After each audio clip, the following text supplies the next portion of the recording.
As I said before, Anabaptist 500 celebrates God's Spirit calling diverse people across boundaries of experience, faith traditions, culture, and geography. Within ACC, we've been blessed and enriched by persons who did not grow up in the Anabaptist faith tradition, but through their life experiences were drawn to Anabaptist perspectives and theology. On their faith journey, they now find themselves as credentialed leaders in Atlantic Coast Conference.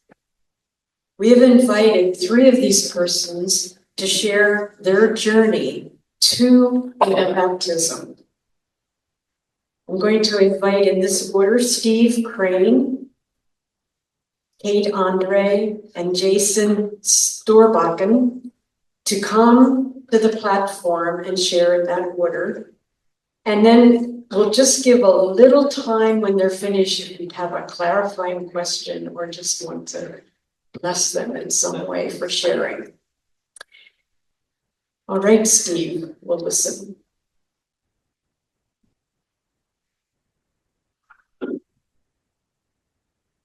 Thank you, Joanne, and good morning. I know many of you, and I'm glad to see some of the Laurel Street folks here that I haven't seen for a while here.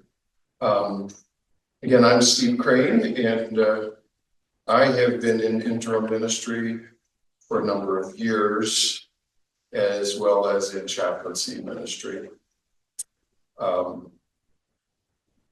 Let me just start here and get into this. I was raised in a conservative and evangelical American Baptist congregations too, and could very much be defined as mainstream evangelicalism today. And at one point, Baptists became a little too liberal for my folks, and they joined what a fundamentalist congregation just at the time when I was leaving home, for thank goodness, in many ways. And we claimed salvation by grace, but we very much identified our faith with works and true Christian behavior as defined by the congregations. And I think it's something that many Mennonites historically may have found themselves in, particularly during the evangelical revivals of the first part of the past century. But at age 10, my family moved to a more rural area. My father ran a welding shop in Coatesville. We have roots there with Anita there. But we lived in a small farm near Wagontown in western Chester County, and Dad rented out the barn and the farmland. And my first encounters with Anabaptism were as a child and as a teenager. And one of the neighbors who rented the land, where it was an Amish family, and they let me help on the farm. And I could hang around their home, but they made it very clear that I was not invited to go to any of their church meetings. That was for them. And David, in that Amish family, it was my age, and during his Ruma Springer, he got involved in a gay community. And I think it's interesting that the first person I knew who was exploring their sexual identity was an Anabaptist. And I still see David from time to time. He lives as what his family calls a bachelor farmer, which was the best option for him to remain in the Amish community. Another childhood friend was what we called Black Bumper Mennonites. I don't think that was their official name, but that's all I knew. It's just what people called them. And Jacob, who was also about my age, he let me know that I would welcome to come to their church meetings, but then he'd say, but you probably wouldn't want to go. And when I was in high school working on the farm, Jacob was working on the farm. His dad had an affair with another woman, and he had to leave the church, and they moved away. And so At that time, I wasn't motivated to investigate much Anabaptist and Mennonite thought and culture. Later on, I did feel a call to ministry, and I followed the traditional Baptist path towards ordination and ministry, and I continued to explore my own theological identity during this period. And one of the first areas that had some differences was in peace, justice, non-resistance. And during the Vietnam War, just to let you know how old I really am, I received an A1 letter from the draft board calling me in to present myself. And as a Baptist, I didn't have very many options. Personally, I could move to Canada. I could enlist, I could present myself, but for us, conscientious objection was not an option. Two of my cousins came home from the war in boxes, and I'm thankful Nixon ended the draft just before I was to report. So, phew. And in 1982, as a young Baptist pastor, I was a founding member of what became known as the Baptist Peace Fellowship. It was a radical subgroup of American Baptists and not mainstream in any way. And my thought was, why in the world does working for peace have to be a fringe area of the church? It should be what we are about. But in my own theology, the starting point of Baptist theology was in the Old Testament with a judgmental and controlling God. And we were part of God's nation, and flag flying and military honoring were part of our tradition. In our Baptist hymnal, the pledge to the American flag and the national anthem were there, right in our hymnals. And on the contrary, then my personal theology, my wrestling, it began with the teachings of Jesus, and I became increasingly uncomfortable. The next challenge was in the area of service and social ministry, and our Baptist theology understood service and social ministry as a pretext for evangelism. One of my youth pastors called it stealth evangelism. We would find ways to get into people's lives for the purpose of converting them and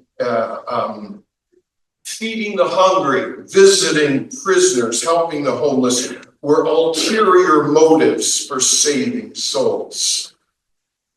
And even when I was a missionary with American Baptists in South America, I would come back and I would visit supporting churches to talk about helping the poor of this world to receive basic needs and find hope for a better future. And the people, their questions would be, but how many came to Christ? And I questioned, should people come to Jesus by being manipulated by social programs? Missionaries talked a bit about Rice Christians. We can talk about that some other time. But for me, we were involved in social ministry and service because Jesus said, I was hungry and you fed me. I was naked, you gave me clothes. I was in prison and you visited me. And my conclusion was that Jesus was already there, naked, hungry, and captive. And my problem was that I needed to open my eyes and see Jesus. And I help others not because I want something from them, a calculated response, but because it's it's the ethical thing to do. Also, my faith journey was guided by personal relationships. And in Bolivia, isolated in some ways, but I worked alongside people with names of like Suderman, Bergen, Duick, Marlon and Sarah Yoder were good friends in Santa Cruz, along with the MCC folks there. And really, we became a close-knit group of people that still keep in contact many years later now. So I was determined to explore Anabaptism further when I returned to the States in 2004. And it started with a meeting or an interview with Warren Tyson. And it led to me being interim pastor of Maple Grove Mennonite Church. And I stayed as interim pastor there for about 8 years. Continued with the conference here ever since. I embrace Mennonite theology, the current expressions, peace, non-resistance, justice, service, but more than anything, as a Jesus-centered theology. However, I really enjoy Mennonite and Anabaptist theology. I've had some issues with the culture. I just have to let you know. Some of this has kept me on the margins here. I have become amazed at the amount of pride people can have in having humility. I've learned, particularly in Lancaster County, that if you want surf and turf, you end up with ham and oysters. And then there's this little poem here. Oh, there's nothing like Mennonite shame for not bearing a Mennonite name. Like Stoltzfusser ends, it's hard to make friends when you're playing the Mennonite game. And some of you know what that means. And I have found that I have been accepted, even if I can't play the Mennonite green. It's hard to find cranes there. In the Mennonite Church, I find a theological home, and I'm working on making it a cultural home. And I appreciate that Mennonites have a dynamic theology, dynamic in the sense that it is alive and moving. I spent time, like John Carlson mentioned last evening, studying the development of Mennonite confessions of faith through the 500 years. And Mennonite theology is not static. And maybe it's time to revisit the confession of faith to be relevant for this generation and the future generations. I like the quote of a Presbyterian pastor, Frederick Buechner, who said, "Doubts are the ants in the pants of faith. They keep it awake and moving." And I believe our current theological doubts keep us awake and moving. Last evening, again, John Carlson said something like this: unity is not an add-on or an optional part of the gospel. And I have found that unity, being together, brings change. You have not asked me to conform, but I have been accepted into your journey, and it's become our journey. I believe as we follow Jesus, we are all changing as we grow together. Thank you.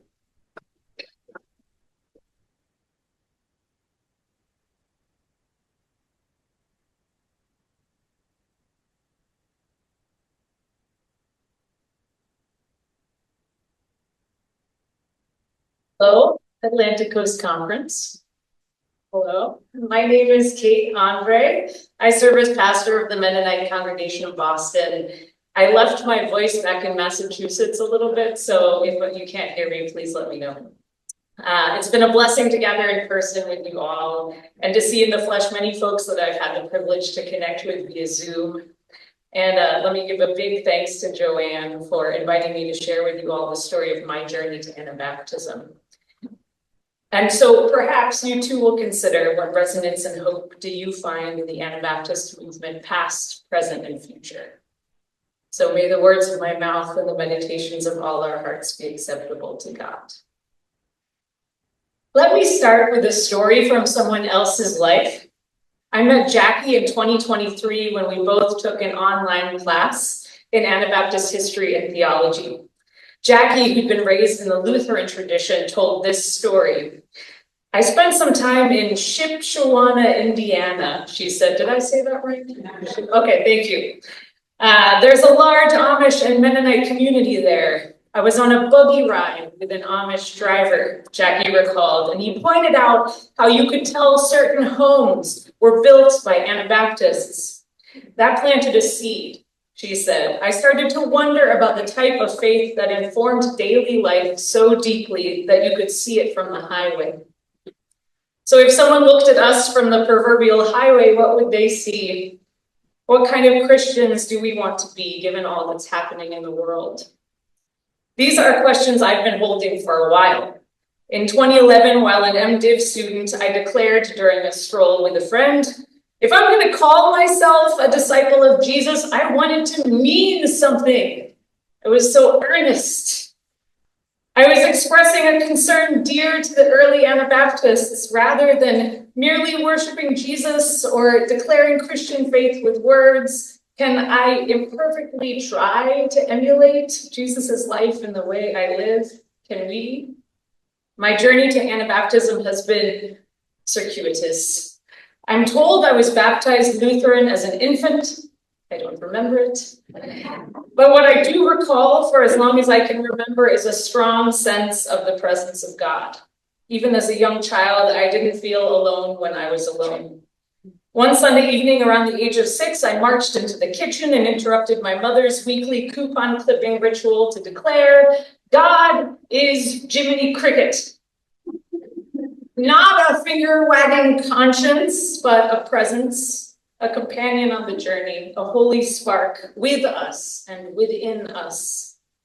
Even at 6, I had an intuition that all people have this divine spark, no matter their heritage, that God is with us all, connecting us, making us holy.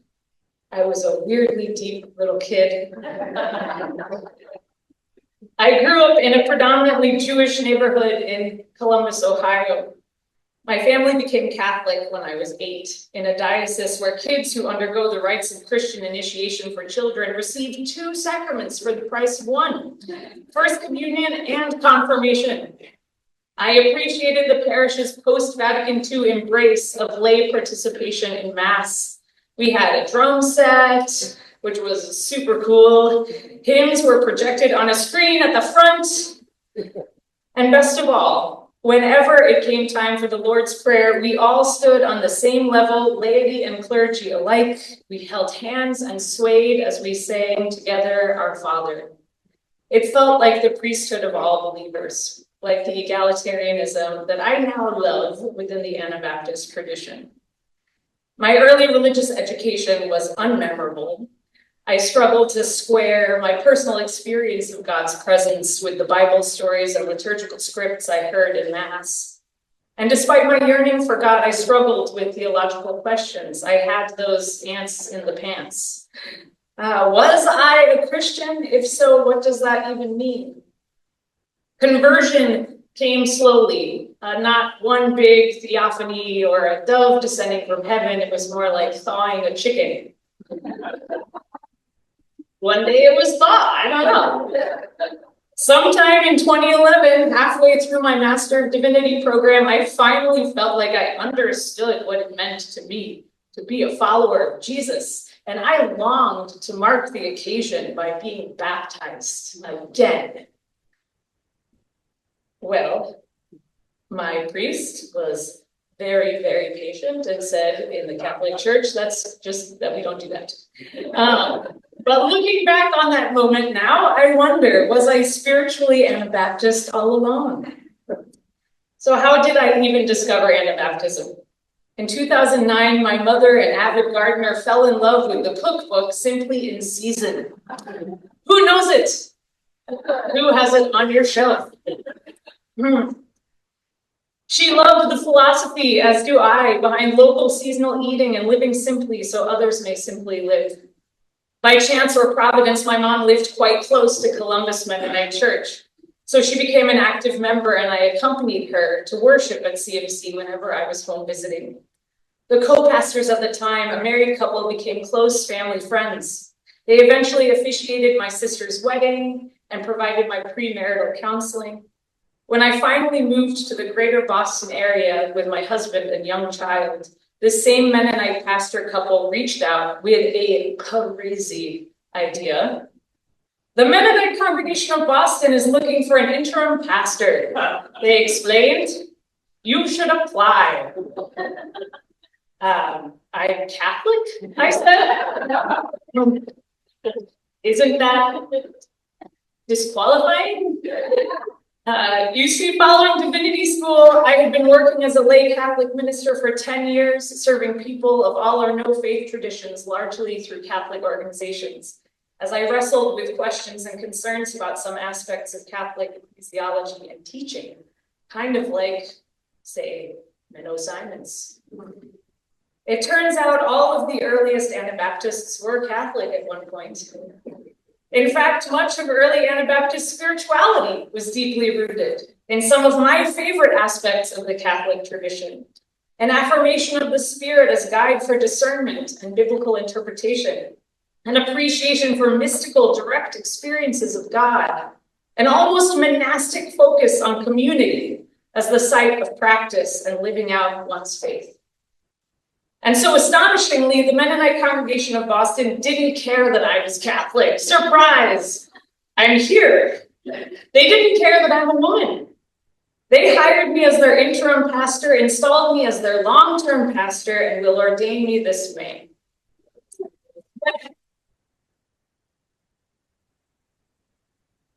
And this summer, I hope to be re-baptized finally, along with two of my congregants, making this new Anabaptist part of my life truly official. Earlier in the ordination process, when I asked Rachel Ringenberg Miller if I needed to formally convert to the Mennonite tradition, she said, well, you've been called by a Mennonite congregation to be their pastor, so in a very real sense, you already are Mennonite. Surprise. It has been truly humbling to be chosen, truly freeing to be able to exercise the gifts God has given me regardless of my sex, in service of a community I get to live and grow with year after year, and truly welcoming never to have been forced by Anabaptism to formally repudiate my earlier Catholicism. So what do I love about Anabaptism that I haven't already shared? I love how Anabaptism has affirmed over the centuries the separation between church and state. Having grown up in contexts of ecumenism and religious diversity, I see in Anabaptism a vital, peaceful witness against Christian nationalism. Since the earliest Anabaptists themselves knew firsthand the pain that can come when a church uses the strong arm of the state to impose its belief and practices on others. I love the fact that during one of the final weeks of the online Anabaptist History and Theology course, we asked the question, what is Anabaptism? And the scholars we read did not and could not agree. As someone who has come from a church with one central teaching body, a church where I worried that disagreeing with said teaching body meant I didn't really belong, I have found freedom in Anabaptism's decentralized congregational autonomy and diversity. If there is no one way to be an Anabaptist, then might there be room for us all? With our questions, our doubts, our circuitous, particular, imperfect journeys, might each person, each congregation be a scrap in a big, beautiful quilt, trying to do its part to bring the warmth of Christ's love to this sometimes cold and aching world? I hope so. So I'll end with one more story from someone else's life. Isabella is a young woman who grew up in a Mennonite congregation in Denver, Colorado. Life has led her to the Menno hinterland of Massachusetts. Like so many of us, she has studied in non-Menno contexts, explored non-Anabaptist or differently Anabaptist spaces, worshipped in communities unlike the Anabaptist circle of her youth, but she will never forget the four central values she was raised with, the four central values she always looks for, no matter the congregation. The four central values that I love and suspect you do too, no matter how much else we have in common or don't. Simplicity, community, justice, and peace. Thank you.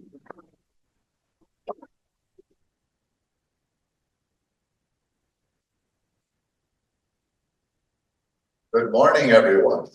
Good morning. It's good to see everybody. I bring greetings from Manhattan Mennonite Fellowship and Brooklyn Peace Center. And it is a gift to be here. Thank you, Joanne, for inviting me to share, although I was second. My wife was invited first, so sorry, I'm your consolation prize. She has a class all weekend, so she couldn't be here. So I came to share my story of coming to the Anabaptist fold. I was born to a teenage mom. My mom was about 16 years old when she had me, and she raised me by herself. And not a great family, a lot of challenges and abuse and just woundedness and trauma passed down for generations.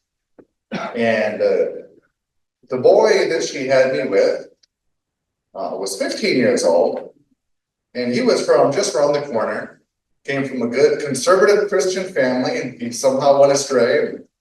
Not my mom had me.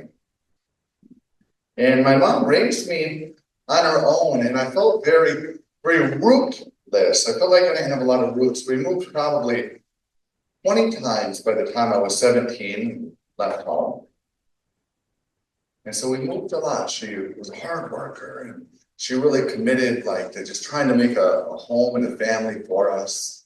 And so I always say I got my faith from my mom. Sometimes we didn't know how we pay the lot rent. We lived in a trailer park. We didn't know how we pay the electrical bills, but she was always like, it's going to come through. It's going to come through. Very confident, very faithful, but no religion. Never really went to church, but there was this innate kind of faith in her that just transferred to me growing up, this hopeful optimism. On the other side was my dad and his parents, and they had a lot of religion and a lot of ideas and a lot of perspectives on politics. Most of them I didn't align with. And my grandfather and my grandparents were independent fundamentalist Baptists, maybe not too far away from how Stephen grew up. But my grandfather, Elgin Tobias Cheddar, was raised as a Mennonite Brethren. And before that, a Hutterite. And we were Hutterites for many centuries, like over 2 centuries. So I'm not a Cheddar. That's the Hutterite name that my dad and my family was trying to give me all my life growing up. But growing up in Wisconsin with a name like Cheddar, didn't seem like a great idea. So I stayed with Storbakken, and my mom always said, if I'm raising you, you're getting my name. So I said, okay, so I'm a Storbakken. Not a lot of Storbakkens if you play the Mennonite game. I think only 2 of us are baptized into the fold, me and my daughter. Maybe there's others. And so my grandfather told me a lot of stories. He took a real interest. I was the oldest grandchild, so I got to know him quite well. And he told me stories about our ancestors, about the Anabaptists, about martyrs, about real stories of his ancestors, of people that he could tell stories about because they'd been handed down to him over generations. He told me about he referred to them as like uncles or cousins, but it was everyone's kind of related a little bit in the Hutterite family line. My dad always says the family tree is a straight line. But he would tell me stories about these uncles who were conscientious objectors in World War I and how they were put in Alcatraz and later in Leavenworth, and they were high-cuffed to the jail cell, and they both died of asphyxiation, and that they had really lived for their faith. And then he always threw the caveat, but I'm not a pacifist. But he said that these stories are important for you to know. So he shared these stories with me. Many stories of his grandpa having visions in a cellar and a light washing over him, just sometimes mystical stories that really began to shape my spiritual and theological imagination. And where I felt rootless, having been raised by an unwed teenage mom, all of a sudden I discovered this deep taproot of faith and generations and a lineage that had come through and that I was part of. And all of a sudden it began to wake something up in me. I began to find a deeper identity. And as I got older, I began to question, what is my faith context? I didn't want to be non-denominational. Because if you dig deep enough, they're mostly all Southern Baptists. If you really look, if you pull the veil out, that's what's going on there. I wanted to know, what's my tradition, my theological tradition? What's the history? Whose shoulders am I standing on? And I began to search, and I looked at Presbyterians and Methodists, and finally came back to the Mennonite faith of my ancestors, and was reading and said, that lines up. I believe in peace. From a young age, I believed in nonviolence. I believed in anti-violence. Then I came to the teachings of Jesus, and Jesus' teachings resonated so deeply. I appreciated the cross and the resurrection, but the way that it was framed to me almost felt transactional. And so it was the teachings that really grounded me in a Christian spirituality and what it means to be a disciple. I appreciated the community that Mennonites uphold. And so my wife and I, just married about almost 18 years ago now, we formed a Christian community in our house, an intentional co-housing community. And we invited people to come and live with us, and we called it radical living, radical, like root, like radish, like the Latin radix from the root, radical reformation. We wanted to get to the root of this Christian spirituality. And I didn't want us to be out there on our own, just kind of doing our own thing. So I began to reach out, and I sent an email to the Atlantic Coast Conference of the Mennonite Church USA. I looked at some of the conferences. I was like, oh, the Atlantic Coast Conference, they seem all right. They seem fine to me. They seem like good people. And I got an email response. I forgot exactly who it was from, but eventually it was Warren Tyson and Sandra Perez, who came out and visited me in New York. Sandra was in New York. Warren came out, probably took the Keystone. Same thing I took coming out here this morning. And they met with me. And I said, wow, these people are really taking an opportunity, a risk to come out here like an act of faith. They really don't know me. I'm not in the Mennonite church. Kind of like Kate was sharing, really just saying, we're here. We welcome you. Let's walk alongside and discern with you. And they set me on the track for a license for ordination. And there was a council of Mennonite churches in New York City. Bishop Michael Banks, who since passed, was assigned to me, walked alongside me, and really spoke wisdom into my life, became a mentor for several years.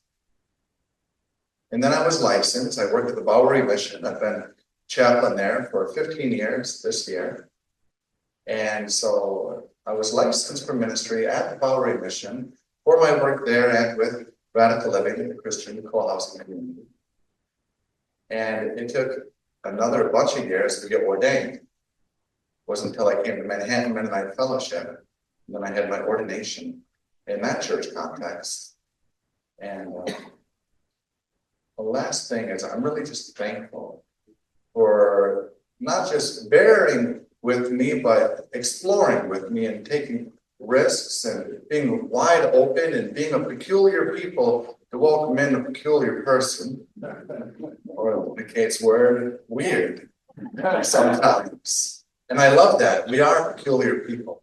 We are unique and distinct people who take faithful risks, who step out in faith, who lead with our faith, not always proclaiming it with words, but we embody this faith. And I'm so thankful to be in this body. It feels like home. It feels comforting when I come into these spaces. So I'm thankful for the family of Mennonites and the family, especially of Atlantic Coast Conference, that has nurtured me and nourished me and stretched me and challenged me at times and ultimately made me feel beloved. So thank you for this invitation and for your care.